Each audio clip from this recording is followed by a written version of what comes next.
Dito malinis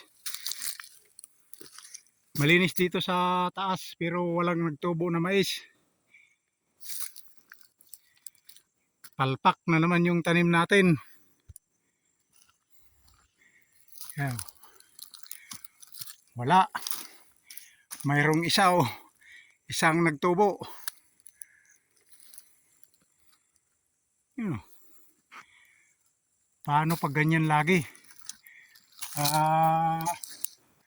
Oh. Yan, isa lang oh. Meron isa pa. Isang buwan bago umulan kaya ito ang nangyayari. Pwede pa kaya to pahabol magpatanim ulit? O maghintay na lang sa October ulit na taniman?